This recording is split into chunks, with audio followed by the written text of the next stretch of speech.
जय हिंद बच्चों, स्वागत है आपका दक्षिणा ई क्लासरूम में। हम चार्ज की दुनिया पढ़ रहे थे और अभी तक हमने इलेक्ट्रोस्टैटिक के 16 लेक्चर कंप्लीट कर लिए। थोड़ा सा और बचा है।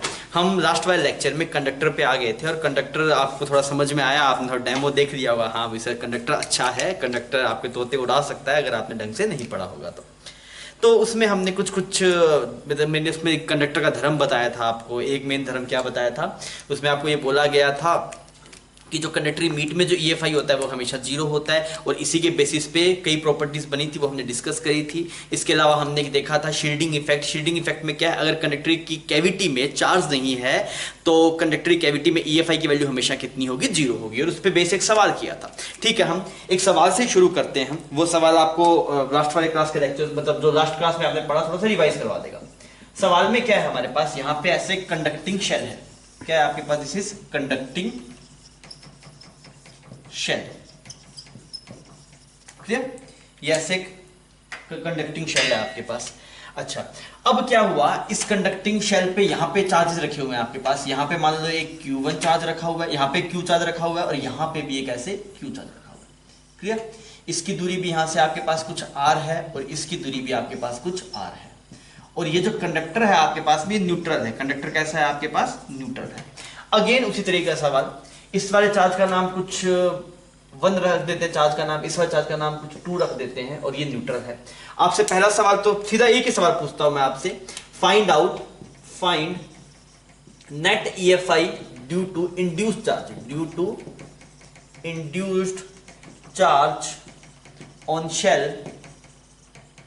Eight centre of shell. Shell के सेंटर के ऊपर इंड्यूस चार्ज की वजह से नेट EFI कितना होगा, ये आपको बताना है। ठीक है बच्चों, तो आप इसको सोल्व कीजिए, फिर अपने इसको डिस्कस करते हैं।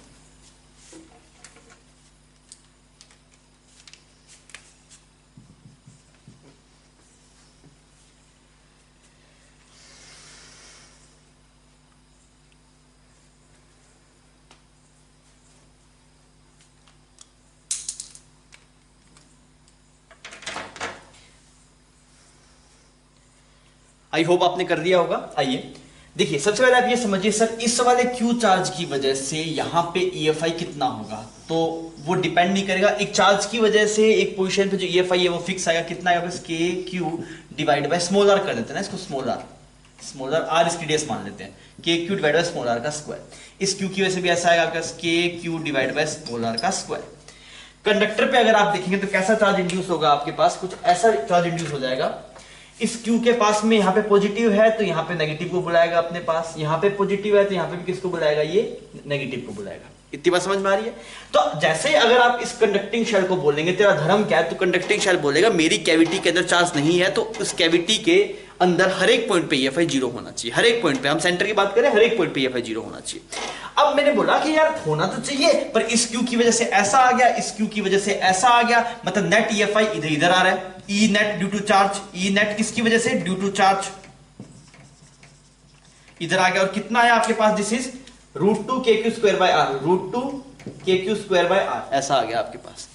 अगर यार ऐसा EFI आ गया किसकी वजह से, इन दोनों चार्जेस की वजह से, तो आप ये बता सकते हैं क्या कि कंडक्टिंग जो आपके पास में शेल है, इसमें जो चार्ज इंड्यूस हुआ है वो किस तरफ EFI लेके आएगा।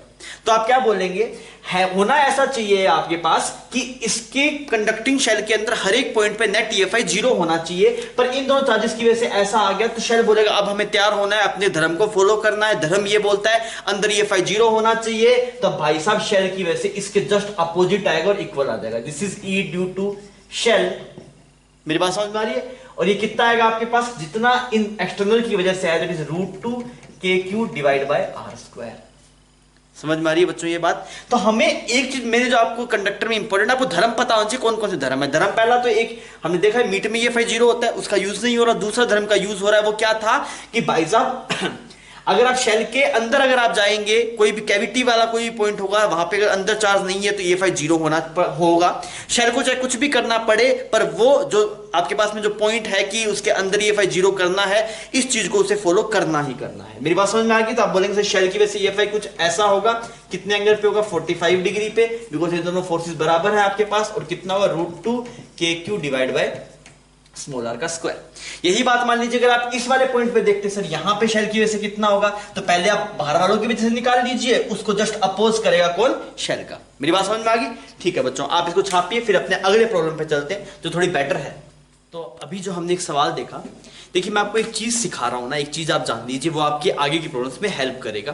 देखिए अगर आपको कभी किसी पॉइंट पे ईएफआई निकालना हो चाहे पोटेंशियल निकालना हो, ये दोनों ही चीजें प्रिंसिपल ऑफ सुपरपोजिशन फॉलो करती है। मेरी बात समझ में आ रही है? क्या कैलकुलेशन ऑफ पोटेंशियल और कैलकुलेशन ऑफ ईएफआई दोनों क्या करता है आपके पास में, क्या फॉलो करता है, प्रिंसिपल ऑफ सुपरपोजिशन फॉलो करता है। इस बात को आप नोट कर लीजिए, और ये इंपॉर्टेंट बात है, इंपॉर्टेंट बात में नोट्स बोर्ड डब्बे में जैसे भी आप नोट करते हैं वैसे नोट कर लीजिए। क्या लिखेंगे? EFI and potential, EFI and potential both follow principal of superposition, principle of superposition. मेरी बात समझ में आ रही है आपको?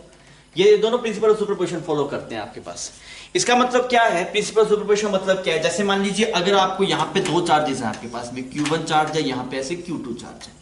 प्रिंसिपल सुपरपोजिशन मतलब ये होता है कि अगर मान लो आपको इस पॉइंट पे ईएफआई निकालना है, तो आप पहले जब Q1 की वजह से निकाल रहे हैं सिर्फ Q1 की वजह से निकालिए, फिर आपको Q2 की वजह से निकालना है सिर्फ Q2 की वजह से निकालिए, और फिर दोनों को जोड़ दीजिए। मेरी बात समझ में आ रही है? इसका मतलब क्या होगा? जो ई नेट होगा, ई नेट कितना आएगा आपके पास? E due to Q1 plus E vector form में ड्यू टू Q2। ये होता है आपके पास प्रिंसिपल ऑफ सुपरपोजिशन का मतलब। मेरी बात समझ में आ रही है आपको?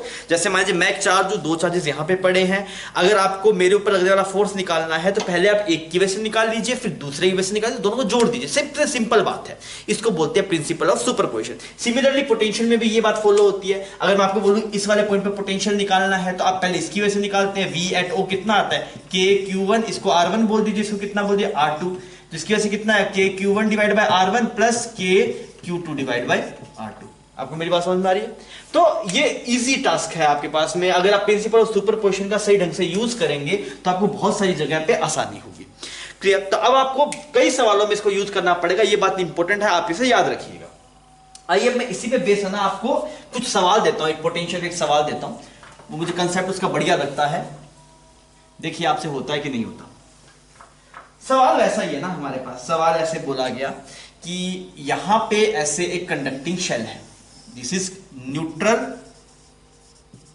Conducting shell, neutral conducting shell. Clear? आपसे बोला कि यहां पे एक चार्ज Q1 पड़ा है, कितनी दूरी पड़ा है आपके पास, R1 दूरी पे। क्लियर? और यहां पे ऐसे एक दिस इज न्यूट्रल, इसकी डिस्टेंस आपके पास कैपिटल R है, इसका ये सेंटर है। ठीक है बच्चों, सबसे पहला सवाल आपके पास बनता है, find out potential at point O due to charge Q1। इस Q1 की वजह से इस O पॉइंट के पोटेंशियल कितना है ये आपको बताना है, सिर्फ Q1 की वजह। सेकंड आपसे क्या पूछा गया, find out potential at point O due to induce charge, due to induce charge की वजह से पोटेंशियल कितना है ये आपको बताना है। थर्ड आपको क्या बताना है, थर्ड आपको बताना है net potential, V net eight O, potential point O पे नेट पोटेंशियल कितना है। ये तीनों सवाल आपके पास है, सिंपल है, अगर आप प्रिंसिपल ऑफ सुपरपोजिशन यूज करेंगे तो बहुत ही आसानी से आप इसे कर पाएंगे। मैं आपको ये एडवाइस करता हूं कि ना आप अपने कंसेप्ट के ऊपर स्टिक रहिए, आप ऐसे मत मानिए सर ऐसे क्यों कर दिया, क्यों का आपके पास में क्यों भरा हुआ होना चाहिए। अगर आप फिजिक्स की ना तो आपके दिल दिमाग में क्यों भरा हुआ है, क्यों क्यों क्यों, आपको इस हर एक हमेशा सोचते ऐसा क्यों हो रहा है, ऐसा रट्टा मारना नहीं है। ये हिस्ट्री जियोग्राफी ऐसा कुछ नहीं है भाई साहब, एक बार जो हो गया वो हो गया, नदी यहां से यहां बहती है तो यहीं पे बहती है, ऐसा नहीं है। हमारे पास रीजन भी यहां से यहां क्यों बहती है, तो आपको पूरी को निचोड़ देना है ना कंसेप्ट को।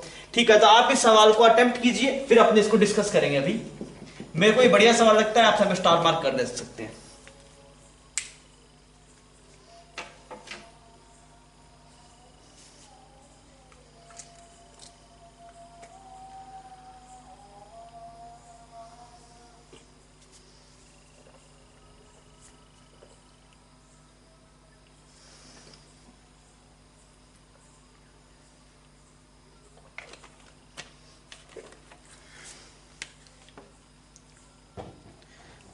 हाँ भी किया जाए। आइए अब आप क्या बोलेंगे, देखिए सबसे पहले आप ये देखिए होगा क्या, मतलब अगर आप यहाँ पे Q1 चार्ज को लेके आएंगे तो क्या होगा, यहाँ पे कुछ कैसा चार्ज आएगा, नेगेटिव चार्ज आएगा। सर ये नेगेटिव चार्ज क्यों आया, बिकॉज अगर यहाँ पे Q1 है तो ये पॉजिटिव चार्ज है, ये नेगेटिव बोले पास आ जा पास आ जा पास आ जा, तो बेचारा आ गया, यहाँ पे कैसा कुछ दूर में पॉजिटिव चार्ज इंड्यूस हो जाएगा। मेरी बात समझ में आ रही है, चार्ज इंड्यूस हो जाएगा। मैं पूछूं इस कंडक्टिंग शेल पे अभी भी क्यू नेट कितना, क्यू नेट तो जीरो, बिकॉज ये शेल तो आपके पास में आइसोलेटेड बॉडी है ना, इस पे तो कहीं चार्ज आ नहीं सकता। इनिशियल चार्ज भी जीरो था, फाइनल भी जीरो था, पर इधर जितना इंड्यूस हो उतना, जितना नेगेटिव इंड्यूस होगा उतना पॉजिटिव इंड्यूस हो जाएगा, क्यू नेट तो जीरो का जीरो ही रहना है। कुछ लोगों को ये डाउट आया सर नेगेटिव चार्ज आया कहां से, तो न्यूट्रल था। अरे भाई टोटल चार्ज आपके पास में कुछ न्यूट्रल है, इसका मतलब पॉजिटिव भी है और नेगेटिव भी है, पर दोनों का अमाउंट बराबर होता है। अब जैसे आपने इलेक्ट्रिक फील्ड को आप लेके आए, कोई चार्ज को लेके आए, उस वजह से क्या नेगेटिव चार्ज एक साइड आ गया, तो उस तरफ दूसरी साइड में आपके पास नेगेटिव चार्ज की डेफिशिएंसी होगी। मेरी बात समझ में आ रही है, इसलिए आपको यहाँ पे नेगेटिव चार्ज दिखाई दे रहा है, यहाँ पे पॉजिटिव चार्ज दिखाई दे रहा है, ऐसा आपका चार्ज इंड्यूस हो गया। ठीक है, चार्ज इंड्यूस हो गया, समझ में आ गई बात, क्यू नेट अभी भी जीरो है। अब आप देखिए, अगर मुझसे सबसे पहले पूछेगा find out potential at point O due to charge Q1, तो मेरे को कोई दिक्कत नहीं, ये सिर्फ Q1 चार्ज की वजह से देख लेते हैं। Q1 चार्ज की वजह से पता कितना आएगा, KQ1 divide by R1, KQ1 divide by R1। अरे इसमें तो कोई दिक्कत नहीं, ऐसा ही आता है। ठीक है, अगर आप बात करें इंड्यूस चार्जेस की वजह से, किसकी वजह से, इंड्यूस चार्जेस की वजह से, तो कैसे करें यार, कैसे करेंगे इंड्यूस चार्जेस की वजह से, फंस गए क्या? अरे को समझ में आ रहा है क्या, वैसे तोते उड़ रहे हैं भाई साहब। इंड्यूस चार्ज मतलब EFI हमने निकाला था, तब तो हम इंड्यूस चार्ज निकाल ही नहीं पाए ना, मतलब क्योंकि कैलकुलेशन बहुत दिक्कत थी। तो मेरी बात सुन, EFI और पोटेंशियल में डिफरेंस है। EFI कैसी क्वांटिटी, वेक्टर क्वांटिटी है, पोटेंशियल कैसी क्वांटिटी, स्केलर क्वांटिटी है। मतलब ऐसा नहीं है कि इस वाले चार्ज की वजह से पोटेंशियल इधर उधर, पोटेंशियल इधर उधर नहीं होता, वो एक वैल्यू है, उसकी डायरेक्शन नहीं होती। अब आप देखिए हर एक चार्ज की जो डिस्टेंस है, हर एक चार्ज की जो डिस्टेंस है कहां से, सेंटर से, वो कितनी है, R। तो आप सोच के देखिए, अगर यहां पे कुछ माइनस क्यू इंड्यूस हुआ होगा, कुछ माइनस क्यू इंड्यूस हुआ होगा, तो यहां पे कैसा इंड्यूस हो गया, प्लस क्यू इंड्यूस हो गया होगा। तो अगर आप इसकी वजह से पोटेंशियल लिखेंगे माइनस के Q divide by capital R, तो इसकी वजह से कितना बने थे पास, प्लस के क्यू डिवाइड बाय R। अरे सही है ये बात, आप बिल्कुल फंडामेंटल से कर सकते हैं। अभी इस वाले हर एक चार्ज की दूरी कितनी है, यहां से R है आपके पास, मैंने लिख दिया माइनस के क्यू बाय R, और इसकी वजह से लिख दिया प्लस के क्यू बाय R। इसे मैंने वो रिजल्ट यूज नहीं किया शेल के सेंटर पे कितना था, वो रिजल्ट यूज नहीं किया, बिकॉज बाहर से लेके आऊंगा तो कुछ इसकी वजह से भी आएगा, मुझे समझ में नहीं आ रहा। तो मैंने सिर्फ ये किया भी सेंटर से हर एक चार्ज की दूरी लिखी, एलिमेंट ले लेके लिख दिया, इस वाले की वजह से कितना पोटेंशियल, इसकी वजह से कितना पोटेंशियल, तो इसकी वजह से कितना है आप के माइनस क्यू बाय R, इसकी वजह से कितना है प्लस के क्यू बाय R, मतलब नेट कितना हो गया, जीरो हो गया। मेरी बात समझ में आ रही है आपको? सर जी को दोनों जाता है, नेगेटिव आया ना पॉजिटिव आया, भाई साहब जितना नेगेटिव आया उतना ही पॉजिटिव आया, जो पोटेंशियल नेगेटिव की वजह से आएगा उतना ही पॉजिटिव की वजह से आएगा, और दोनों से डिस्टेंस बराबर है आपकी, इस वजह से उनका नेट सम कितना आ जाएगा आपके पास, जीरो आ जाएगा। आपको मजा आ रहा होगा कंडक्टर में, आई होप जो मैं बता रहा था आपको समझ में आ रहा है। हाँ भाई कंडक्टर थोड़ा सा दुखदायी तो है। तो अगर आप इसको एंजॉय कर रहे हैं तो बहुत बढ़िया। हमने बोला find out potential at point O due to induced charge that is zero, ये अपने आप में बेहतरीन है, खूबसूरत है। अगर आप बात करेंगे we net at point O, तो भाई साहब we net at point O के लिए मास्टर ने अभी अभी बोला क्या यूज करो, principle of superposition. Principle of superposition क्या बोलता है, V net at point O जो होगा किस किस के बराबर होगा, potential due to Q1 at point O plus potential due to induced charge. अरे चमका इतना, ठीक। अब अगर आप देखेंगे तो Q1 की वजह से कितना आ रहा है आपके पास, that is K Q1 by small r, और इंड्यूस चार्ज की वजह से जीरो, नेट कितना आ रहा है K Q1 by small r। तो V नेट जो आपके पास में आया O पॉइंट पे, that is K Q1 by r। Is it done? ठीक है बच्चों, आई होप आपको चमक गया होगा, और नहीं चमका तो आप सोचिए ये बढ़िया चीज है। ठीक है, आइए अब थोड़ा और आगे बढ़ते हैं। मैं आपको इसी में थोड़ा सवाल बदल देता हूं और सवाल को और खूबसूरत बना, जो बढ़िया सवाल है और उससे भी बढ़िया सवाल है। अब क्या हमने सवाल में एक बदलाव किया, पहले हम जो भी बात कर रहे थे वो O पॉइंट पे कर रहे थे, अब जो भी बात कर रहे हो P पॉइंट पे कर रहे हैं। P पॉइंट कितना दूर है आपके सेंटर से, R/2 की दूरी पे, आपको दिखाई दे रहा है डायग्राम के अंदर। सवाल में पूछा गया find out potential at point P due to charge Q1। सबसे पहला सवाल ये कि Q1 चार्ज की वजह से P पॉइंट पे पोटेंशियल कितना आएगा। Second, find out V net at point P, P पे आपके पास में नेट पोटेंशियल कितना है ये आपको बताना है। थर्ड सवाल है आपके पास find out potential at point P due to induced charges of the shell. तो बढ़िया सवाल है, बेहतरीन सवाल है, आप इसको अटेम्प्ट कीजिए। फिर अपने इसको डिस्कस करेंगे।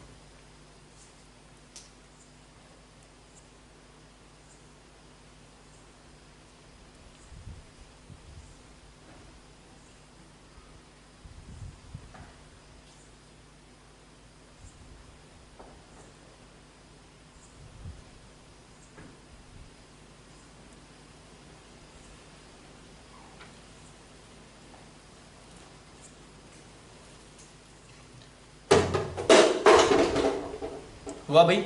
आइए अब इसको देखते हैं।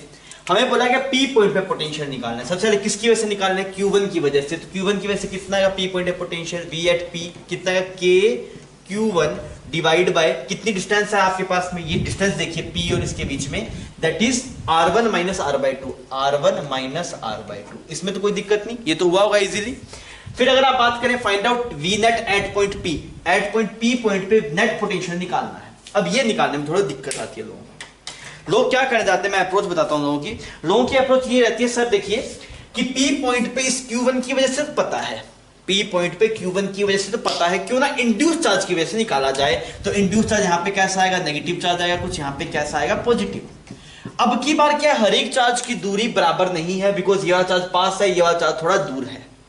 तो अब आप वैसे नहीं कर पा रहे हैं। कैसे नहीं? जैसे पहले कर रहे थे कि हमने पहले इसकी वजह से निकाला, P पॉइंट पे Q1 की वजह से निकाला, फिर शेल की वजह से निकाला, दोनों जोड़ दिया। अब शेल की वजह से निकाल ही नहीं पा रहे हैं। क्या दिक्कत है? दिक्कत ये है कि जो पॉइंट्स हैं उनकी डिस्टेंस डिफरेंट है आपके पास। तो सर कैसे किया जाए? आपको मैं एक और तरीका बता सकता हूं। आप O पॉइंट पे पोटेंशियल पता है आपको कितना है? हाँ पता है, उतना ही P पॉइंट पे होगा। क्यों होगा ऐसा? क्योंकि आपको पता है इसके अंदर EFI 0 है। अगर EFI आपके पास में 0 है तो अगर आप लिखेंगे delta V is equal to minus of E dot DL, तो आपको दिखाई देगा पॉइंट O और पॉइंट P से, O से P अगर आप मूव करेंगे तो डेल्टा V की वैल्यू कितनी आएगी? 0 आएगी। Is it clear? ठीक, समझ में आ गई ये बात? इसका मतलब क्या, जो पोटेंशियल पॉइंट O पे होगा, आप क्या बोलेंगे? V एट पॉइंट O, यहां पे लिख देता हूं मैं, V at point O is equal to V at point P। इसकी बात है Y, ये Y आपको खुद लिखना है। क्यों ऐसा होगा? बिकॉज जब आप O से P पे मूव कर रहे हैं तो आपको इलेक्ट्रिक फील्ड दिखाई नहीं दे रहा, और अगर आपको इलेक्ट्रिक फील्ड नहीं दिखाई दे रहा तो आप लिखेंगे delta V is equal to minus of E dot DL। तो E की वैल्यू 0, तो डेल्टा V की वैल्यू भी कितनी है आपके पास? 0। ठीक है, अब मतलब जो O पे पोटेंशियल है वही P पे पोटेंशियल होगा। तो O पे पोटेंशियल कितना है? V एट O निकालना आसान है आपके लिए। कितना है? That is K Q1 by R1, K Q1 by R1। तो बस यही जो आपके P का पोटेंशियल हो गया। तो इसका आंसर क्या हो जाएगा? ये हो जाएगा that is V Q1 divide by R1। अब ये लास्ट सवाल बच गया। अब अगर आपके पास ये हो गया तो अब आप इसको कर सकते हैं। अब आप इसे प्रिंसिपल ऑफ सुपरपोजिशन का यूज करेंगे। क्या पूछा गया? इंड्यूस चार्ज ऑफ शेल की वजह से पूछा गया। तो मैंने बोला V at point P net किस किस की वजह बराबर होगा? P पॉइंट पे पोटेंशियल Q1 की वजह से प्लस P पॉइंट पे पोटेंशियल किसकी वजह से? इंड्यूस चार्ज की वजह से। किसकी वजह से? इंड्यूस चार्ज की वजह से। क्लियर है बच्चों? ठीक है। अगर आप नेट पोटेंशियल निकालने जाएंगे P पॉइंट पे, तो नेट पोटेंशियल कितना है P पॉइंट पे आपके पास? वो O पॉइंट वाले के बराबर है, और वो कितना है आपके पास? K Q1 divide by R1। ये किसके बराबर होगा? P पॉइंट, बताइए समझ में आ गया? V P पॉइंट पे जो नेट पोटेंशियल है आपके पास है वो तो पता है ना, O के बराबर था, वो लिख दिया। ये किसके बराबर है? P पॉइंट पे पोटेंशियल Q1 की वजह से प्लस इंड्यूस चार्ज की वजह से। तो Q1 की वजह से हम निकाल चुके हैं कितना? K Q1 divide by R1 minus R। Is it clear? अब इंड्यूस चार्ज की वजह से देखेंगे, इंड्यूस चार्ज की वजह से पोटेंशियल, तो वो यहां पे लिख दिया V ड्यू टू इंड्यूस्ड। तो काम हो गया, आपका आंसर आ गया। V ड्यू टू इंड्यूस्ड कितना आया आपके पास? V ड्यू टू इंड्यूस्ड आया आपके पास this is K Q1 R1 minus K Q1 divide by R1 minus R। ये समझ में आ रहा है बच्चों आपको? तो V इंड्यूस अब की बारी डायरेक्टली उससे नहीं निकाल पा रहे थे, बिकॉज डिस्टेंस अलग अलग था। जैसे पहले डायरेक्ट निकाला था ना, सबकी डिस्टेंस R थी तो डायरेक्ट आपने कर दिया था। अब की बार आप वैसे नहीं कर पा रहे हैं, बिकॉज दिक्कत क्या है, हर एक पॉइंट की डिस्टेंस आपके पास क्या है? अलग अलग है। ठीक है बच्चों, तो आप इसको छाप लीजिए, फिर अपने आगे बढ़ते हैं। तो अभी हम नए टॉपिक पे हैं, that is distribution of charge on conducting shell. इसको थ्योरी की तरह पढ़ेंगे और ये अच्छा टॉपिक है, आसान है, टफ लेवल से हम आ गए हैं, थोड़ा आसान है, ये वाला पार्ट बिल्कुल ईजी है। मैंने ये समझ सकते कंडक्टर में ऐसा क्या हो जा रहा है कि मतलब चीजें इतनी बदल जा रही है, ऐसा क्या है? थोड़ा बता सकते हैं क्या? मतलब क्योंकि यार मतलब क्यू चार्ज है, वो क्यू चार्ज कंडक्टर पे हो या फिर मतलब नॉन कंडक्टर पे, कूलम्ब्स को थोड़ी पता है कंडक्टर पे चार्ज है कि नॉन कंडक्टर पे, वो तो वैसे वैसे लगना चाहिए। तो दिक्कत क्या आती है सर कंडक्टर में? मतलब इससे पहले जो पहली बात ये ध्यान रखिएगा, कंडक्टर शुरू करने से पहले हमने जितनी बात की due to shell, due to solids, जो भी सब बात किया वो क्या था, नॉन कंडक्टिंग था, वो कंडक्टिंग नहीं था। अभी अगर चीजें कैसी है, कंडक्टिंग है, ये बात ध्यान रखिएगा आप। अच्छा अब ये देखिए सर, इसमें मतलब कंडक्टर में ऐसा क्या हो गया कि मतलब इतना मतलब हाहाकार मच गया, क्या दिक्कत क्या है दोस्त? दिक्कत ये है ना, जैसे मैं बताता हूं, अगर मान तेरे पास यहां पे से नॉन कंडक्टिंग शेल थी, दिस इज क्या, ये क्या है आपके पास, नॉन कंडक्टिंग शेल, क्या है आपके पास, नॉन कंडक्टिंग शेल। इस पे अगर आपने यहां पे क्यू चार्ज दे दिया और क्यू चार्ज को क्या कर दिया आपने, यूनिफॉर्मली डिस्ट्रीब्यूट कर दिया, क्यू चार्ज दिया और कैसा है वो, यूडी, यूनिफॉर्मली डिस्ट्रीब्यूटेड। क्लियर? अब आप मान लीजिए यहां पे Q1 को भी लेके आएंगे, Q2, Q3, यहां पे मान लो Q2, Q3, कुछ भी करते रहिए आप, पर ये चार्ज अगर यूनिफॉर्मली डिस्ट्रीब्यूटेड तो हमेशा कैसा रहेगा, uniformly distributed, because non conducting shell के ऊपर चार्ज मूव कर सकता नहीं है। इतनी बात चमक गई आपको। पर अगर यही मतलब क्या हुआ कि यहां पे जो charge on shell will be unaffected of other charges. अब कुछ भी करते रहिए, चार्ज मूव कर सकता नहीं है, चार्ज इज फिक्स। तो यहां पे charge on shell can not move. मेरी बात समझ में आ रही है? अगर मूव नहीं कर पा रहा तो हमें पता है भाई अगर क्यू चार्ज यूनिफॉर्म डिस्ट्रीब्यूट होगा तो रिजल्ट हम निकाल चुके हैं। पर मान ले अगर सर जी यही हमारे पास कंडक्टिंग शेल होती है, ये कैसी होती है आपके पास, कंडक्टिंग शेल होती है, इस पे आपने कुछ क्यू चार्ज दिया, इनिशियली वो यूनिफॉर्मली डिस्ट्रीब्यूट रहेगा। फिर मान लीजिए आप Q1 को लेके आए तो यहाँ पे कुछ अलग चार्ज आएगा, यहाँ पे कुछ अलग आएगा, फिर कुछ Q2 को लेके आए, समझ में आ रही है मेरी बात? तो क्या होगा, जो चार्जेस हैं आपके पास में, जो सरफेस पे जो चार्जेस हैं, वो चार्जेस का पैटर्न डिपेंड करता है भाई बाहर कैसे कैसे चार्जेस हैं। तो हमें जो रिजल्ट्स पता है वो सिर्फ किसकी वजह से पता है, सिमेट्रिक चार्ज डिस्ट्रीब्यूशन की वजह से। इस वजह से आप वहां के रिजल्ट यहां पे नहीं लगा पा रहे हैं, बिकॉज यहां पे चार्ज आपके पास में कई बार सिमेट्रिक होता है, कई बार सिमेट्रिक नहीं होता। अगर सिमेट्रिक है ना, जैसे चार्ज डिस्ट्रीब्यूशन जैसा इसमें सेम चार्ज डिस्ट्रीब्यूशन इसमें है, तो जो रिजल्ट इसके थे वही सेम रिजल्ट इसमें आएंगे। बिकॉज कूलम्ब्स लॉ को थोड़ी पता है चार्ज कंडक्टर पे पड़ा है नॉन कंडक्टर पे पड़ा है। आपको मेरी बात समझ में आ रही है भाई साहब? जैसा चार्ज डिस्ट्रीब्यूशन अगर आपके जो रिजल्ट्स आपने पढ़े थे, आपने पढ़ा था शेल की वजह से बाहर आता है KQ/R², अंदर आता है 0, किसमें, नॉन कंडक्टिंग में, तो वो कंडक्टिंग में भी आ जाएगा। पर उस वाले केस में क्या होना चाहिए, जैसा चार्ज डिस्ट्रीब्यूशन आपके पास में उस नॉन कंडक्टिंग शेल के ऊपर था, वही वैसा ही कहां पे होना चाहिए, नॉन कंडक्टिंग शेल पे। पर अगर आप बोलेंगे सर जी यहाँ पे चार्जेस कुछ, आप यहाँ पे Q1 को ले आए तो अभी क्यू चार्ज यूनिफॉर्म डिस्ट्रीब्यूट नहीं होगा, ये नॉन यूनिफॉर्म नहीं होगा, यहाँ पे कुछ अलग ज्यादा कम। अगर यहाँ पे चार्ज का डिस्ट्रीब्यूशन यूनिफॉर्म नहीं होगा तो रिजल्ट उससे मैच करेंगे नहीं। मेरी बात समझ में आ रही है? तो इसमें कुछ ऐसा नहीं, कंडक्टर को बहुत बड़ी चीज ऐसा नहीं है, जैसा चार्ज डिस्ट्रीब्यूशन अगर नॉन कंडक्टर वाला कंडक्टर में है सेम तो रिजल्ट मैच कर जाएंगे, नहीं है तो मैच नहीं करेंगे। अब इसमें दिक्कत क्या है, जब नॉन यूनिफॉर्म डिस्ट्रीब्यूट होता है तो बहुत रैंडम पैटर्न बनता है। मतलब ऐसे नहीं पता सर यहाँ पे कितना वहां पे कितना, बहुत रैंडम पैटर्न बनता है। और जब बहुत रैंडम पैटर्न बनता है आपके पास, तो उसके रिजल्ट आपको पता नहीं है। इस वजह से हमें जो बेसिक कंसेप्ट है उनसे बार बार काम करना पड़ता है। मेरी दिक्कत समझ में आ रही है आपको? अगर जैसा चार्ज डिस्ट्रीब्यूशन आपके पास में नॉन कंडक्टिंग में था, वैसे अगर कंडक्टिंग में होगा, जैसे मैं बता रहा हूं कि मान ले यहां पे सिर्फ Q1 चार्ज इस पे यूनिफॉर्म डिस्ट्रीब्यूटेड था ना, आपके पास Q यूनिफॉर्म डिस्ट्रीब्यूट था, अंदर 0 आता है। अगर इस पे भी Q यूनिफॉर्म डिस्ट्रीब्यूट होगा अंदर 0 आएगा। अगर इसके बाहर देखें तो KQ/R², इसके बाहर KQ/R² आएगा। अगर चार्ज का डिस्ट्रीब्यूशन सेम है तो कोई दिक्कत नहीं, पर कंडक्टर में इशू ये होता है कि उस चार्ज का जो कॉन्फ़िगरेशन है वो एक्सटर्नल चार्जेस पे डिपेंड करता है। जैसे आप एक्सटर्नल चार्ज को लेके आते हैं, दूर लेके जाते हैं, उससे जो चार्ज होता है सरफेस पे वो वैसा नहीं रहता, वो बदलता रहता है। उस वजह से रिजल्ट निकालने में थोड़ी दिक्कत होती है। आपको दिक्कत समझ में आ गई भाई साहब कि कंडक्टर में थोड़ी दिक्कत क्या है? ओके, अब हम अपने टॉपिक पे आते हैं। इस टॉपिक की हम बात कर रहे थे, ये बात आप छाप लीजिएगा अपनी भाषा के अंदर, जो मैंने आपको बताई कि भाई साहब कंडक्टर अपने आप में बड़ा क्यों है, बिकॉज कंडक्टर में जो चार्ज का पैटर्न है वो बदलता रहता है। किस पे डिपेंड करता है, बाहर चार्जेस कैसे हैं, अगर कैविटी के अंदर कोई चार्ज रखा है तो वो कैसा है। इस वजह से कंडक्टर थोड़ा टफ हो जाता है। अगर जैसा चार्ज डिस्ट्रीब्यूशन नॉन कंडक्टिंग में है वैसा ही कंडक्टिंग में होगा तो आपके पास में रिजल्ट्स क्या रहेंगे, सेम रहेंगे, वो रिजल्ट बदलेंगे नहीं। आइए अब हम अपने टॉपिक को करते हैं, जिसको हम शुरू कर रहे थे। हम बोल रहे charge distribution of charge on conducting shell. Conducting shell के ऊपर चार्ज का डिस्ट्रीब्यूशन कैसा होगा ये आपको निकालना है। अब सुनना मेरी बात को, यहां पे ऐसे शेल है, ये क्या है आपके पास, शेल। तो शेल है तो शेल की में तो कुछ थोड़ी बहुत थिकनेस तो होगी, मतलब शेल मतलब कितना पतला, इतना सा, इतना कुछ तो थिकनेस होगी। तो इस शेल को हमने थोड़ा सा मैंने बोला इस पे कुछ मैंने Q1 चार्ज दिया, इस शेल पे कितना चार्ज दिया, कुछ Q चार्ज दिया, इसकी रेडियस कुछ R। मैंने बोला बताइए इसका चार्ज इनर सरफेस पे कितना होगा और आउटर सरफेस पे कितना होगा। यहां पे इनर सरफेस पे और आउटर सरफेस पे चार्ज कितना होगा। तो हमने चार्ज क्या है, Q charge Q charge is given to shell. मेरी बात समझ में आ गई। अब आपको ये बताना है कि इनर सरफेस पे चार्ज कितना है, इनर सरफेस पे चार्ज कितना आएगा, आउटर सरफेस पे चार्ज कितना आएगा, आउटर सरफेस पे चार्ज कितना आएगा, ये हमें बताना है, आउटर सरफेस पे चार्ज कितना आएगा। ठीक है, ये तो लोगों को सीधा चमक जाता है सर, बाहर वाले पे आएगा अंदर वाले पे नहीं आएगा। इसका रीजन आप जानिए ऐसा क्यों होगा। फाइनल देखे मैं बताता हूं क्या आएगा रिजल्ट। रिजल्ट कुछ ऐसा आएगा, मैंने मान लिया, मुझे नहीं पता कितना आया, चलो मैंने मान लिया कि शेल को थोड़ा थिक कर दिया, शेल को थोड़ा थिक कर दिया, शेल की जो थिकनेस थी उसे जूम कर लिया, शेल की थिकनेस को क्या कर लिया दोस्त, जूम कर लिया, तो पतला सा शेल भी तो मोटा दिखाई दे रहा है।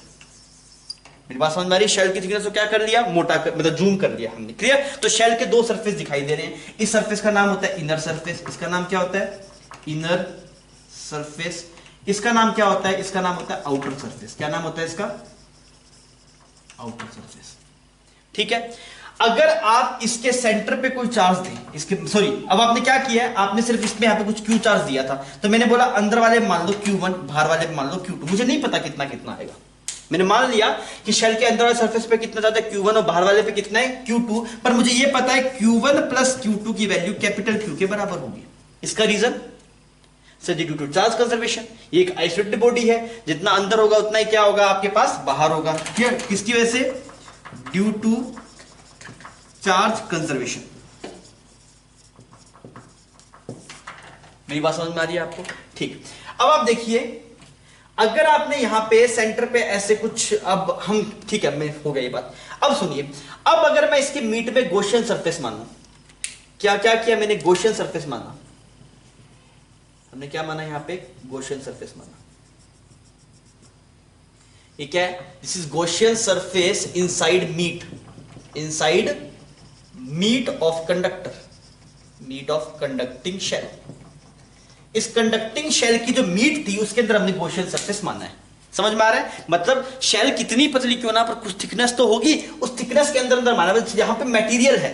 मेरी बात समझ में आ रही है? जैसे मान लीजिए अगर ये नोटबुक है आपके पास में, ये एक पेज है, तो ये ऐसी शेल होगी मान लो, सेंट्रिकल टाइप मान लो, तो हमने कैसा माना, पेज हो गया ना इसका, जो ये पेज हो गया वो माना है, मतलब मीट से है आपके पास गॉसियन सरफेस। अच्छा, अगर आप इसके लिए गॉस लॉ लगाएंगे तो आप क्या लिखेंगे, E dot D S is equal to Q inside by epsilon naught. सही है ये बात? अच्छा, अब ये बताइए कि E की वैल्यू कितनी है, मीट के अंदर E की वैल्यू कितनी है, मीट में E की वैल्यू, तो आप बोलेंगे सर जी मीट के अंदर अगर आप हैं तो E की वैल्यू 0 होगी, E is equal to 0, E is equal to 0 inside meet. इतनी बात सही है भाई? मीट के अंदर EFI कितना आएगा आपके पास, 0 आएगा। ठीक है जी, अगर मीट के अंदर EFI आपके पास 0 आएगा तो इसका मतलब हुआ ये पूरी टर्म 0 होगी, ये पूरी टर्म क्या होगी आपके पास, 0 होगी। तो Q इनसाइड भी कितना होना चाहिए, 0 होना चाहिए। क्लियर? मतलब इस गॉसियन सरफेस के अंदर जो Q इनसाइड होना चाहिए वो कितना आना चाहिए आपके पास, 0। तो अगर वो 0 आना चाहिए तो आप देखिए अंदर से इसके अंदर नेट Q इनसाइड कितना है, Q1 है, तो नेट Q इनसाइड कितना है, Q1, और किसके बराबर होना चाहिए, 0। मतलब Q1 0 होगा तो वह सारा चार्ज कहां पे रहेगा आपके पास, सरफेस पे रहेगा। तो आप बोलेंगे सर जी आंसर जो है Q1 is equal to 0, Q2 इज इक्वल टू कैपिटल Q, मतलब ऐसा बनेगा, सारा चार्ज बाहर वाले सरफेस पे आएगा, अंदर वाले सरफेस पे कोई चार्ज आएगा नहीं। मेरी बात समझ में आ रही है आपको? मैंने क्या बोला, यहां पे आप सेंटर पे इसको आप कुछ भी मत रखिए, यहां पे कुछ भी नहीं है, तो आप ये बोला सर जी यहां पे चार्ज Q1 है, आपको समझ में, इस गॉसियन सरफेस के अंदर जो Q इनसाइड होना चाहिए वो 0 होना चाहिए, और इस गॉसियन सरफेस के जो Q इनसाइड है वो सिर्फ Q1 है, और Q1 की वैल्यू कितनी है आपके पास, 0। क्यों? क्योंकि सर जी Q इनसाइड 0 होना चाहिए, अंदर सिर्फ Q1 है, तो Q1 0, टोटल चार्ज कंजर्व रहना चाहिए, तो Q2 की वैल्यू कितनी आ गई, Q आ गई। मेरी बात समझ में आ गई? इसका मतलब क्या हुआ, अब आप थोड़ा समझ लो, मैं बता देता हूं, ये तो रिजल्ट हो गया। अब आप इसको फाइनल ऐसे कंक्लूड कर सकते हैं कि मान लीजिए कभी भी अगर आप एक शेल देख रहे हैं, शेल, तो शेल के अंदर आप ऐसे कोई भी सरफेस मानेंगे, ऐसे कोई गॉसियन सरफेस, तो इसके अंदर हमेशा Q इनसाइड कितना आएगा आपके पास, 0 आएगा। ठीक है, आप इसको छाप लीजिए, इस बात को समझ लीजिए, फिर अपने एक सवाल करते हैं, उससे आपको चीजें थोड़ी और क्लियर हो जाएगी। ठीक है, तो सवाल में क्या है आपके पास, इसके सेंटर पे एक चार्ज रखा गया है Q। क्लियर? आपको क्या बोला गया, ये शेल न्यूट्रल है आपके पास, तो आपको बोला गया find out charge on inner and outer surface of shell, surface of shell. Shell के इनर सरफेस पे और आउटर सरफेस पे कितना कितना चार्ज होगा ये आपको बताना है। बता पाएंगे क्या? एक बार आप ट्राई कीजिए, फिर मैं इसको डिस्कस करूंगा। वैसे पहला सवाल है, हो सकता है थोड़ा स्ट्रगल हो, आप ये ट्राई कीजिए फिर अपने डिस्कस करेंगे इसको।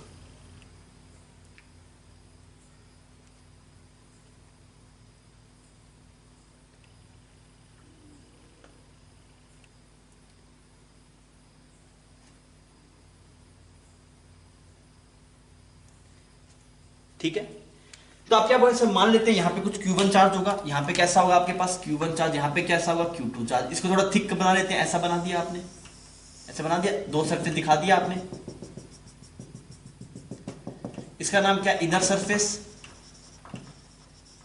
इसका नाम क्या आपके पास, आउटर सरफेस।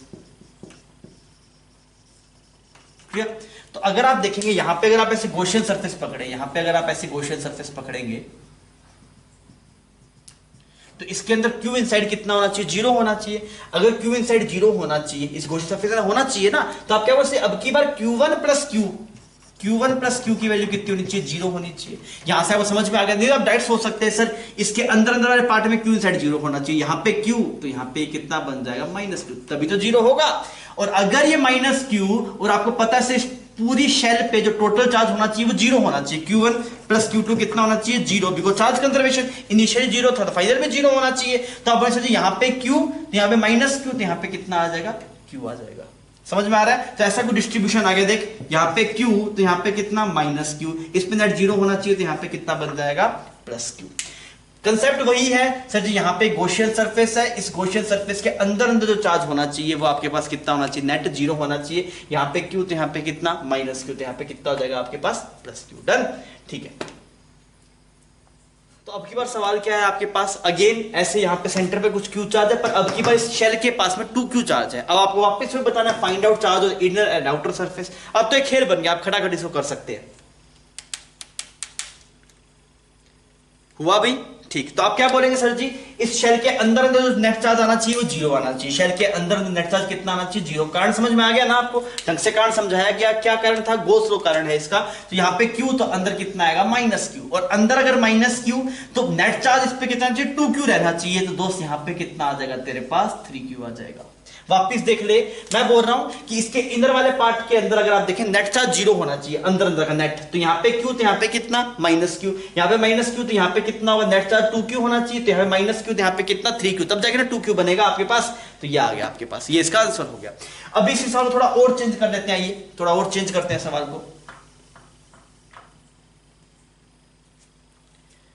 ऐसे बना देते हैं, एक शेल ये वाली बना दी 1, यहाँ पे ऐसे 2 शेल बना दी, 2 शेल बना लेते हैं। यहाँ पे चार्ज कितना आपके पास Q, इस शेल के ऊपर जो चार्ज है वो 2Q, और इस शेल पे जो चार्ज है वो कितना, 3Q। मेरी बात समझ में आ रही है आपको? आपसे पूछा गया find out charge on inner and outer surface of shell. सभी शेल के 2 शेल होगी ना आपके पास, अब की बार हर एक शेल के इनर एंड आउटर सरफेस पे कितना कितना चार्ज आएगा ये आपको बताना है। निकाल के बताइए।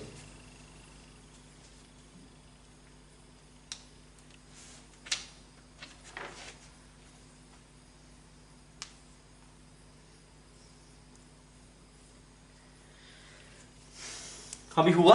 आप क्या बोल सकते हैं, यहाँ पे Q, इस शेल के अंदर नेट 0 होना चाहिए, यहाँ पे Q, तो यहाँ पे कितना, -Q, इस शेल पे टोटल कितना है, 2Q, तो यहाँ पे कितना आएगा आपके पास, 3Q। क्लियर है ये बात? ठीक है। अब अगर आप इन दोनों शेल पे, अब देखिए इस शेल के अंदर नेट 0 होना चाहिए, इस वाली शेल के अंदर नेट 0 होना चाहिए। अब अंदर नेट है कितना, तो देख ले, ये Q और ये 2Q, टोटल 3Q ही है, तो पहले चेक कर ले।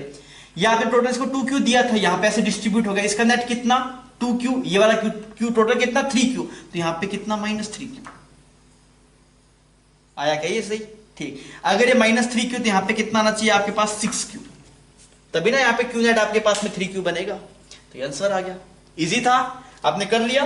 ठीक है, आइए एक और लास्ट सवाल करते हैं इसी चीज के ऊपर। ये छाप में मिटा रहा हूं ना भाई। अच्छा, अब की बार जो सवाल है उसमें हम 3 शेल बनाते हैं, 1, 2 और 1, 3। अब की बार चार्ज यहां पे पड़ा है, एक यहां पे पड़ा है, एक पॉइंट चार्ज यहां पे है कुछ Q, ठीक है। और इसके ऊपर जो चार्ज है आपके पास वो कुछ 4Q है। अच्छा, इस पे जो चार्ज है आपके पास वो -2Q है, और इस शेल पे जो चार्ज है वो 3Q है। ये मैं टोटल चार्ज लिख रहा हूं आपके पास, ये मैं क्या लिख रहा हूं, टोटल चार्ज। अब की बार क्या इस चार्ज सेंटर पे नहीं रखा, सेंटर थोड़ा डिस्प्लेस कर दिया, उससे कोई फर्क पड़ेगा क्या? अब बताइए मुझे, हर एक के ऊपर सरफेस पे, हर एक सरफेस पे कितना कितना चार्ज आएगा, ये आपको निकालना है।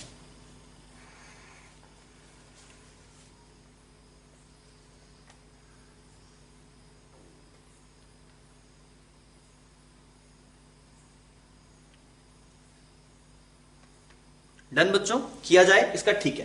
तो आप बोलेंगे सर जी कुछ भी हो पर ये जो शेल है ना, इस शेल के अंदर जो क्यू इनसाइड आना चाहिए वो कितना आना चाहिए, 0। इस शेल के अंदर क्यू इनसाइड 0, तो यहां पे क्यू, तो इस वाले सरफेस पे कितना आएगा, -q आएगा। इस शेल पे टोटल चार्ज कितना है, 4q, टोटल चार्ज है 4q, आउटर सरफेस में टोटल चार्ज है 4q।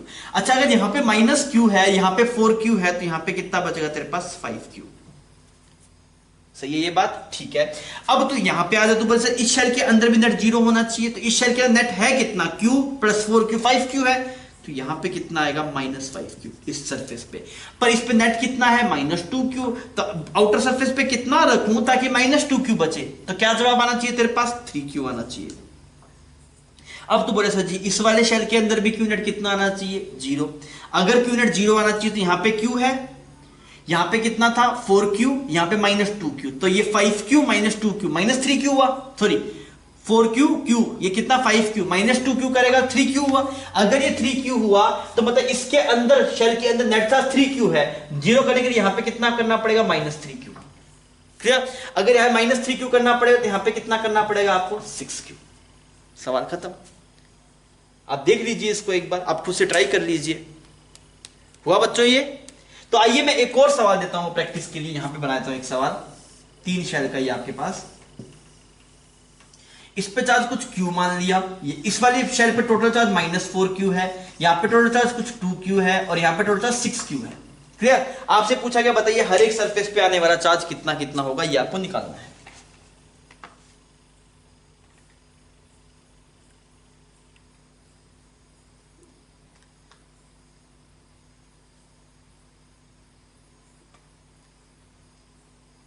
हमें डन, ठीक है। आप क्या बोलेंगे, सर जी यहां पे Q, इस शेल के अंदर नेट 0 होना चाहिए, तो यहां पे कितना बनेगा, -q, और इस शेल पे टोटल कितना है, -4q, तो यहां पे कितना आएगा, ताकि टोटल इस वाले सरफेस पे आएगा -q, तो बाहर वाले सरफेस पे कितना है, ताकि टोटल -4q बन जाए, तो यहां पे कितना आएगा आपके पास, -3q। ठीक है बच्चों? अब आप देखिए इसके अंदर भी नेट 0 होना चाहिए, तो आपने बोला कि इसके नेट 0 होना चाहिए, इनिशियली कितना है, यहां पे q और यहां पे -4q। आप करना चाहते हैं, आपने कर दिया ना, ये नहीं किया तो पोज कर लीजिए एक बार। यहां पे q, यहां पे -4q, तो अंदर नेट कितना, -3q, तो यहां पे कितना आएगा, +3q, तभी 0 बनेगा। इतना सही। अब इसके ऊपर नेट होना चाहिए 2q, यहां पे अगर 3q आ गया तो यहां पे कितना आए ताकि 2q बन जाए, -q।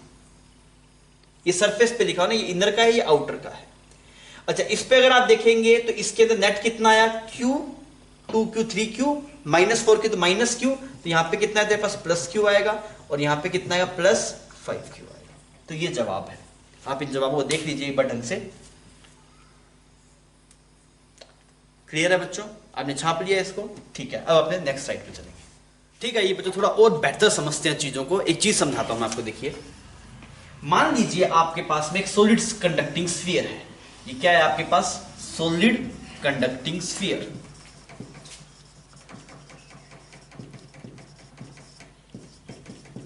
ठीक है, मुझे बोला गया देखिए एक सॉलिड कंडक्टिंग स्फीयर होता है और तेरे पास सॉलिड नॉन कंडक्टिंग स्फीयर होता है। दोनों में क्या डिफरेंसेस है मैं तो थोड़ा समझाना चाहता हूं, थोड़ा समझने की कोशिश करना मेरी बात को। अगर मान ले तेरे पास होता कि सर जी सॉलिड नॉन कंडक्टिंग, क्या होता दोस्त, नॉन कंडक्टिंग अगर होता, मैं तुझे बोलता इसके वॉल्यूम के अंदर चार्ज दे सकता है क्या, हाँ इसके वॉल्यूम में चार्ज दे सकते हैं। नॉन कंडक्टिंग में देते ना, रो आता था, आपको याद है। और मैं अगर पूछूं सॉलिड नॉन कंडक्टिंग के अंदर EFI कितना आता था, तो आप बता सकते हैं, आपको सिखाया गया था कितना था वो EFI, दैट इज ρ/3ε0r। अब सुन मेरी बात को, अगर मैं बोलूं सर जी सॉलिड नॉन कंडक्टिंग को चार्ज वॉल्यूम में देना है, दिया जा सकता है, बिल्कुल दिया जा सकता है, कोई दिक्कत नहीं। अभी तक हम इसके बारे में बहुत बार चर्चा कर चुके थे। पर मान ले अगर मैं बोलूं कि अगर मैं सॉलिड नॉन कंडक्टिंग स्फीयर को चार्ज दूं तो क्या वो वॉल्यूम में दे सकता हूं। मतलब क्या हुआ सर जी, जैसे मान ले एक बॉल, देख एक बॉल, एक कोई सॉलिड बॉल है तेरे पास, एक फुट मतलब एक स्टंप, एक बॉल है जो सॉलिड है, जैसे एक बॉल आती है जो पूरी सॉलिड है, उसके अंदर चार्ज दूंगा, अगर वो कंडक्टिंग होगी तो क्या उसके वॉल्यूम में चार्ज रह सकता है क्या, नहीं रह सकता।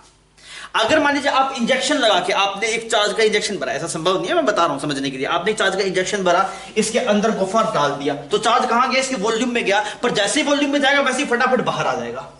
बाहर मतलब कहां आ जाएगा, मतलब अगर आप इस नॉन कंडक्टिंग स्फीयर को चार्ज क्यों देंगे, चार्ज हमेशा सरफेस पे रहेगा, इसके अंदर चार्ज रह सकता नहीं है। इसका मतलब क्या हुआ, charge will always remain on surface of conducting sphere. Conducting solid लिख लो, कंडक्टिंग सॉलिड स्फीयर। देखिए अगर शेल था तब तो सरफेस पे रहता ही था, पर नॉन कंडक्टिंग में क्या था सर, जब हम चार्ज देते चार्ज वॉल्यूम में रहा करता था, पर अब की बार नहीं रहेगा। अब की बार अगर तुम चार्ज का एक इंजेक्शन भी लगा दिया तब भी चार्ज भाग के सरफेस पे आ जाएगा। मतलब आप ये नहीं कर सकते कभी भी कि भाई साहब आप एक सॉलिड कंडक्टिंग स्फीयर के अंदर चार्ज दे दो, अंदर कभी चार्ज नहीं आएगा, हमेशा कहां पे आएगा, सरफेस पे। अब सर ऐसा क्यों, बिकॉज हमने एक प्रॉपर्टी पढ़ी थी क्या, कि अगर आप कोई भी मीट का एलिमेंट देते हैं उसमें हमेशा चार्ज कितना होता है, 0। तो हमने बोला कि इन सॉलिड रो हमेशा कितना होगा आपके पास, sorry in conductor rho will be 0। मतलब आप कोई भी एलिमेंट उठाएंगे ना, यहां पे सॉलिड के अंदर ये एलिमेंट उठाओ, कोई भी एलिमेंट, हर एक एलिमेंट के जो क्यू नेट है वो 0 है, उसके ऊपर कभी कोई चार्ज दिया जा सकता नहीं है। अब इसका रीजन हम पहले डिस्कस कर चुके थे। पहले क्या रीजन था, क्योंकि अगर आप यहां पे कोई भी गॉसियन सरफेस चूज करेंगे, ऐसे कोई भी गॉसियन सरफेस चूज करेंगे मीट के अंदर, तो वहां पे अगर आप देखेंगे तो आप लिखेंगे E.ds is equal to Q inside by epsilon naught. मेरी बात समझ में आ गई? अगर ऐसा है आपके पास E.ds Q inside by epsilon not, इसके बाद हर एक पॉइंट पे जो E की वैल्यू है वो 0 है, हर एक पॉइंट पे की वैल्यू कितनी है, 0। सर ऐसा क्यों, बिकॉज आप मीट में हैं और आप जानते हैं कि मीट के अंदर जो EFI होता है कंडक्टर में वो कितना होता है, 0 होता है। हर एक चीज कड़ी से कड़ी बंधी हुई है, मतलब पूरा लिंक्ड है आपस में। तो E 0 है तो Q इनसाइड भी कितना होना चाहिए, 0 होना चाहिए। तो ये अपने आप में अच्छी बात है बच्चों, ये लोगों को थोड़ी दिक्कत करती है, आपको चमकना चाहिए। अगर आप सॉलिड स्फीयर को चार्ज देंगे और वो कंडक्टिंग है तो चार्ज हमेशा सरफेस पे रहेगा, जैसा शेल पे रहता है। अगर आप शेल पे चार्ज देते हैं क्यों, तो सरफेस पे रहता है ना, सॉलिड स्फीयर में भी वैसा ही रहेगा, सरफेस पे रहेगा। कभी भी वॉल्यूम के अंदर या फिर आप कोई भी छोटा सा एलिमेंट मीट का पकड़ेंगे उसमें हमेशा क्यू नेट कितना होगा आपके पास, 0 होगा। इस बात की क्लियरिटी है, इसमें कोई दिक्कत है नहीं। इसका मतलब क्या सर, अगर मान लीजिए जैसा चार्ज का कॉन्फ़िगरेशन r रेडियस की शेल है, मान लीजिए यहां पे r रेडियस की क्या है आपके पास, कंडक्टिंग शेल, क्लियर। और अगर मैं यही बोलूं r रेडियस की आपके पास क्या, सॉलिड कंडक्टिंग स्फीयर, क्लियर। अगर ये दोनों चीज है आपके पास में, कंडक्टिंग शेल और कंडक्टिंग सॉलिड स्फीयर है, अगर आप इसको चार्ज क्यों देंगे तब भी वो सरफेस पे रहेगा। चार्ज कहां पे रहेगा, charge will remain only on surface, clear बच्चों ये बात। और अगर आप इसको क्यों देंगे तब भी चार्ज कहां पे रहेगा, सरफेस पे रहेगा। अगर आप अंदर देने की कोशिश करेंगे तो भाग के वापस कहां पे आ जाएगा आपके पास, surface. Charge will remain on surface. ये चीज अलग अलग, मतलब नॉन कंडक्टिंग में ऐसा नहीं होता। नॉन कंडक्टिंग में अगर आप इसके वॉल्यूम में चार्ज देते वो चार्ज रहता था, पर अब की बार ऐसा नहीं होगा। इसका मतलब जैसे रिजल्ट्स इसके आएंगे वैसे रिजल्ट इसके आएंगे। क्यों, क्योंकि दोनों में चार्ज और कॉन्फ़िगरेशन तो सेम ही है, वो तो बदल ही नहीं रहा। तो आपको अब अपने इस पे थोड़ा और चर्चा करते तो आपको और क्लैरिटी आएगी। पर ये बात मेरे हिसाब से आप समझ गए होंगे, अगर आप सॉलिड स्फीयर को चार्ज देते, कभी वॉल्यूम में कंडक्टर में डाल नहीं सकते चार्ज। आप कुछ कर लो, आप उसके वॉल्यूम में चार्ज नहीं डाल सकते। जैसे मान लो अगर आप इसको चार्ज दिया, मान लो कंडक्टर होता, चार्ज दिया तो ये सरफेस पे रहेगा। आप देखें सर इसके मीट में कोई चार्ज होगा तो मीट में कोई चार्ज होना संभव नहीं है। क्लियर है बच्चों? ठीक है, आप इसको छापिए फिर अपने आगे बढ़ते हैं। बच्चों ये सवाल आपको दिखाई दे रहा होगा। इस सवाल में आपसे क्या बोला गया, सुनना सेकंड से ना।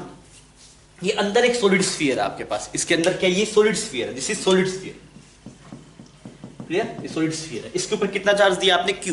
मैंने इंजेक्शन लगा के दिया, अंदर देना चाह रहा हूं मैं, पर ये सब कंडक्टिंग है और आधा कंडक्टिंग। और ये आपके पास में एक कंडक्टिंग शेल है, पर उसकी थिकनेस है, उसकी इनर रेडियस R1 है, आउटर रेडियस कितनी है आपके पास, R2 है। इतनी बात चमक गई आपको? ठीक। सबसे पहले तो आपको ये बोला गया, सबसे पहले आपको सवाल जो है, सवाल में ये पूछा गया है आपसे, क्या बताइए आप बताइए, find charge on each surface, find charge on each surface. पहला सवाल ये है आपके पास। दूसरा सवाल ये है, draw electric field lines, draw electric field lines. ये दोनों काम आप मुझे करके बताइए। इलेक्ट्रिक फील्ड लाइन से मैं बहुत कुछ समझूंगा, मैं मतलब आपको इस वाली चीज से बहुत कुछ समझाऊंगा, जिससे आप कंडक्टर में बाद में नहीं फंसेंगे और इस चीज का बहुत ज्यादा यूज भी करेंगे। पहले आप कुछ मत सोचिए, आपसे सवाल करके दिखाइए मुझे क्या होगा।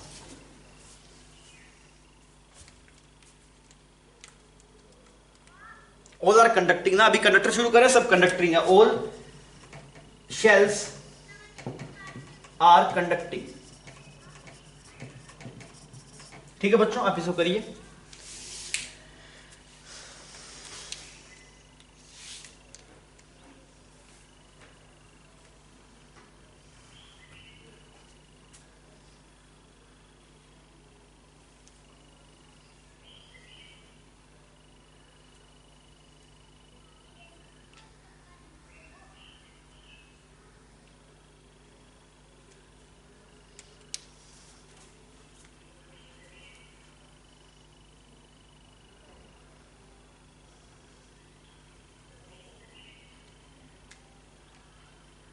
कर दिया बच्चों, थोड़ा डिस्कस करें। आइए देखिए, सबसे पहले तो आप जैसे कैसे ही चार्ज दे, इंजेक्शन लगा के दे, सरफेस पे कुछ भी कीजिए, वॉल्यूम में चार्ज नहीं रह सकता। ये क्यू चार्ज हमेशा कहां पे रहेगा आपके पास, सरफेस पे रहेगा। इस बात पे हम अभी चर्चा कर रहे थे, आई होप ये बात आपको चमक गई होगी। तो यहां पे सरफेस पे रहेगा, सरफेस से बना दिया चार्ज। पहली बात तो ये समझने वाली थी। और कितना चार्ज है आपके पास, क्यू। इस सरफेस का नाम सरफेस 1, इस सरफेस का नाम सरफेस 2, इस सरफेस का नाम सरफेस 3। सरफेस 1 पे चार्ज पता लग गया, क्यू। आपको पता है अगर आप यहां पे ऐसे गॉसियन सरफेस ड्रॉ करेंगे तो उसके अंदर क्यू इनसाइड 0 होना चाहिए, पर इसके अंदर अभी क्यू इनसाइड कितना है, क्यू। तो यहां पे इस वाले सरफेस पे कितना चार्ज आएगा, माइनस क्यू आएगा। सही। अब इस पे माइनस क्यू है, इस पे टोटल चार्ज कितना है आपके पास, 3q। कि टोटल चार्ज कितना है आपके पास, 3q। तो यहां पे कितना आएगा आपके पास, 4q आएगा। समझ में आ गई ये बात, इसमें तो कोई दिक्कत नहीं है। ठीक, अब आप देखिए ये वाला चार्ज आपके पास में यूनिफॉर्म डिस्ट्रीब्यूट रहेगा। क्यों? क्योंकि सर जी मतलब एक यही चार्ज है और इधर कुछ चार्ज पड़ा नहीं है तो आपके पास, तो ये वाला चार्ज यूनिफॉर्मली डिस्ट्रीब्यूट होगा, ये वाला चार्ज यूनिफॉर्म डिस्ट्रीब्यूट होगा और ये तीनों चार्ज आपके पास यूनिफॉर्मली डिस्ट्रीब्यूट होंगे। इसमें कोई रीजन ही नहीं है नॉन यूनिफॉर्म डिस्ट्रीब्यूट होने का, बिकॉज सब चीज सिमेट्रिक है आपके पास। क्लियर? तो अब आप देखना, अभी मजा शुरू होगा। अभी जो मजेदार चीज है वो मुझे अच्छी लगती है, वो चीज मैं बताने जा रहा हूं। आपने यहां पे चार्ज बनाया ऐसे ऐसे और ये वाला बना दिया, बहुत ही खूबसूरत शेल बनाई गई। आपको मजा आ रहा है, चल चल चल चल चल निपट निपट निपट। हाँ भी हो गया। अब देख, यहां पे तेरे पास चार्ज आया प्लस, सुनना बच्चे से ढंग से ना, अच्छी बात है। यहां पे कैसा आया, minus. Uniform distribute, non uniform distribute. Sir ji uniform distribute, ऐसा क्यों? बिकॉज सिमेट्री है। मेरी बात समझ में आ रही है? और यहां पे अगर क्यू है तो यहां पे कितना, माइनस क्यू। कोई दिक्कत नहीं ना इसमें, इसमें कितना है क्यू तो इसमें कितना, माइनस क्यू। बाहर वाले सरफेस पे कितना है, 4q। वो यूनिफॉर्मली है, नॉन यूनिफॉर्मली, सर वो भी यूनिफॉर्मली होगा बिकॉज सब चीज सिमेट्रिक है। तो यहां पे आपने प्लस 4q डिस्ट्रीब्यूट कर दिया।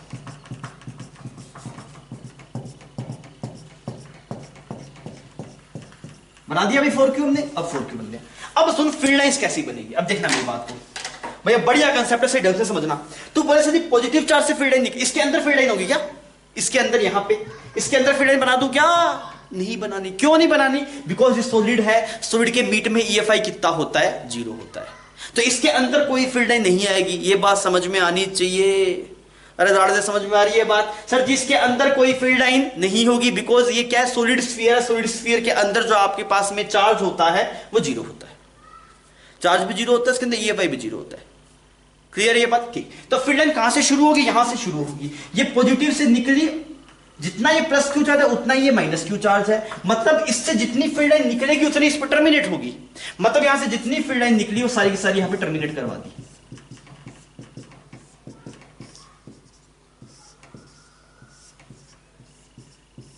अरे बच्चों समझ में आ रही है ये बात? क्यों? क्योंकि सर जी ये पॉजिटिव है और ये माइनस है, और हमेशा ऐसा ही होगा बिकॉज आपको पता है कि हमेशा इस वाली शेल के अंदर नेट चार्ज 0 रहेगा। तो मतलब यहां से जितनी निकलेगी उतनी हमेशा यहां पे टर्मिनेट होगी। अगर इसका मतलब क्या हुआ कि अगर ये फील्ड लाइन यहां पे आपके पास टर्मिनेट होगी तो इससे आगे फील्ड लाइन नहीं जाएगी। मतलब ये वाली फील्ड लाइन जो यहां से दिखती है वो यहीं पे खत्म होगी, इसके अंदर घुसी नहीं। ये क्या, इसका मीट है और मीट में घुस भी नहीं सकती है। क्यों मीट में नहीं घुस सकती है? बिकॉज अब जानते हैं भाई साहब कंडक्टर की मीट में EFI कितना होता है, 0। और अगर आपने कंडक्टर की मीट में इलेक्ट्रिक फील्ड लाइन बना दी तो वहां पे EFI आ जाएगा, और जो कि संभव ही नहीं है, वो धर्म ही नहीं है उसका। ठीक, बढ़िया। अब आप देखिए अब क्या होगा सर जी, अब ये पॉजिटिव चार्ज से फील्ड लाइंस निकलेगी यहां पे। ये खूबसूरती से हम फील्ड लाइन को बाहर की तरफ निकाल रहे हैं। आई होप आपको बातें चमक रही होगी। चल, ये हमने फटाफट तेजी से फील्ड लाइंस को बाहर की तरफ निकाल दिया। अब अगर मैं रीजन के नाम लिखूं, वैसे थोड़ा कचरा हो गया बोर्ड पे, पर मेरे हिसाब से तो समझ जाएगा बात को। मैं रीजन का नाम लिखूं, मैं बोलूंगा तो बस जवाब देना। ये रीजन 1 है, यह रीजन 1 है, इसके अंदर फील्ड लाइन कितनी, फील्ड लाइन है या नहीं, नहीं। तो अपनी कॉपी में इसका फील्ड मतलब मैं कुछ लिख दूंगा यहाँ पे, इसका नाम, इस रीजन का नाम ए है, इस रीजन का नाम ए है, इस रीजन का नाम बी है, इस रीजन का नाम सी है, बाहर वाले रीजन का नाम डी है। मैं अगर बोलूं रीजन ए में, रीजन ए में आपके फील्ड लाइंस है या नहीं, नहीं है, फील्ड लाइन नहीं है, मतलब ईएफआई भी नहीं है। ये फील्ड लाइन के बारे में लिख रहा हूं ना, इतना खुद लिख लेना तुम। फिर मैं बोलूं रीजन बी के अंदर, रीजन बी में फील्ड लाइन है, हाँ है, मतलब वहां पे ईएफआई है, क्योंकि वो मीट नहीं है ना, ये वाला पार्ट मीट थोड़ी है, तो खोखला हिस्सा है, खोखले से में ईएफआई हो सकता है, जहां पे मीट है वहां पे ईएफआई नहीं होगा। सी की बात करेगा दोस्त, सी में है क्या, सी में भी नहीं है, क्यों, वहां पे मीट है। डी में है क्या, हाँ डी में है। अरे चमक गई मेरी बात। अब हमें समझ में आ गया सर जी कहां पे फील्ड लाइंस है, कहां पे फील्ड लाइन नहीं है, ये समझ गया, पर मैंने ये सवाल आपको इतनी सी बात समझने के लिए नहीं दिया था। अब मैं आपको एक और बढ़िया चीज समझाता हूं, सुनना मेरी बात को, सुन। अगर मान ले मैं ऐसे बोलूं कि सर जी मैं यहां पे एक नया चार्ज ले आया, यहां पे एक नया चार्ज ले आया, तो क्या होगा, क्या उस चार्ज की फील्ड लाइन इसके अंदर जा सकती है क्या, नहीं जा सकती। क्यों सर जी, कोई भी फील्ड लाइन इस मेटल को क्रॉस नहीं कर सकती, अंदर की फील्ड लाइन अंदर रहेगी, बाहर की फील्ड लाइन बाहर रहेगी। मेरी बात समझ में आ रही है। अगर आप यहां पे एक चार्ज ले आएंगे तो बाहर की फील्ड लाइन बदल जाएगी, पर यहां पे फील्ड लाइन में कोई बदलाव नहीं आएगा। क्यों, क्योंकि बाहर से कोई फील्ड लाइन इसको क्रॉस कर ही नहीं सकती ना, अंदर से कोई फील्ड लाइन बाहर नहीं जा सकती। मतलब ये जो आपके पास में थिक शेल है, ये एक मर्द की तरह है। अच्छा, मर्द की तरह मतलब ये है कि अंदर की बात बाहर नहीं बताता, बाहर की बात अंदर नहीं बताता। अरे सही है ना ये बात भाई, आप अंदर कुछ ही कर लो, ये फील्ड लाइन जो अंदर, ये जो फील्ड लाइंस थी, ये इसको क्रॉस करके इस मीट में नहीं जा सकती, नहीं जा सकती ना। मतलब अगर आप इस क्यूब को थोड़ा हिला के, इस स्फीयर को थोड़ा इधर ले आएंगे तो अंदर की फील्ड लाइन की शेप बदल जाएगी, पर इनमें से कोई भी फील्ड लाइन अब वापस बाहर नहीं जा सकती। अंदर की फील्ड लाइन अंदर रहेगी, बाहर की फील्ड लाइन बाहर रहेगी। समझ गई ये बात। इसका मतलब क्या है, बाहर जो ईएफआई आएगा वो सिर्फ बाहर वाले चार्ज की वजह से आएगा, और इसके अंदर जो ईएफआई आएगा वो सिर्फ अंदर वाले चार्ज की वजह से आएगा। Field lines can not cross the meet of the conductor. मेरी बात समझ में आ गई। तो आप क्या बोलेंगे सर जी, इससे बाहर फील्ड लाइंस, ये वाली फील्ड लाइन से बाहर नहीं जा सकती, ये वाली फील्ड लाइन इसके अंदर नहीं आ सकती। अरे चमक गया क्या, ठीक है, उसको समझ में आ रही है बात। ये बात अपने आप पे इंपॉर्टेंट है, हम इसका यूज करेंगे। तो आप इस बात को अपनी भाषा में लिख लेना। यहाँ पे हम लिख लेते हैं कि अंदर से की फील्ड लाइंस, अंदर की मतलब field lines can not cross, field lines can not cross meet of conductor. दोस्त बहुत शानदार बात है। इसके बाद में बहुत सारे सवाल ऐसे आएंगे जो देख के तोते उड़ जाएंगे, पर ये कंसेप्ट जो पता होगा तो समझ इसको कर पाएगा। हमने क्या बोला कि field lines can not cross meet of the conductor. ये बात समझ में आ गई आपको, ठीक। इसके बाद में और क्या क्या डिस्कस कर सकते हैं कि भाई साहब अंदर की फील्ड लाइन बाहर नहीं आएगी, बाहर की फील्ड लाइन अंदर नहीं जाएगी। इसका मतलब क्या हुआ, अंदर आप चार्ज को कैसे भी चेंज करें इसका इफेक्ट बाहर आएगा नहीं।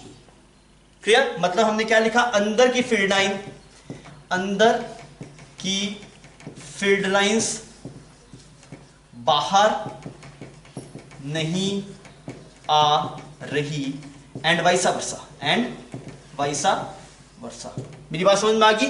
मतलब बाहर के रीजन में जो आपको इलेक्ट्रिक फील्ड दिखाई देगा वो सिर्फ बाहर वाले चार्ज की वजह से दिखाई देगा, और अंदर जो इलेक्ट्रिक फील्ड दिखाई देगा वो अंदर वाले इलेक्ट्रिक फील्ड की वजह से दिखाई देगा। समझ गया। ये अपने आप में इंपॉर्टेंट है। अगर जो दिक्कत है तो लास्ट का 1 मिनट वापस रिवाइंड करके वापस से ढंग से देख ले, ये बहुत काम की चीज है। आगे मैं दिखाऊंगा देखो सवालों में, जब तुझे दिक्कत हो रही होगी तो ये कंसेप्ट तुझे बहुत हेल्प करेगा। क्या, बाहर का फील्ड लाइन अंदर नहीं, अंदर का फील्ड लाइन बाहर नहीं। मतलब कंडक्टर किसकी तरह, एक मर्द की तरह, घर की बात बाहर नहीं बताता, बाहर की बात अंदर नहीं बताता। मेरी बात समझ में आ गई आपको, ठीक है बच्चों। आइए आपको छापी, फिर अपने आगे चलते हैं।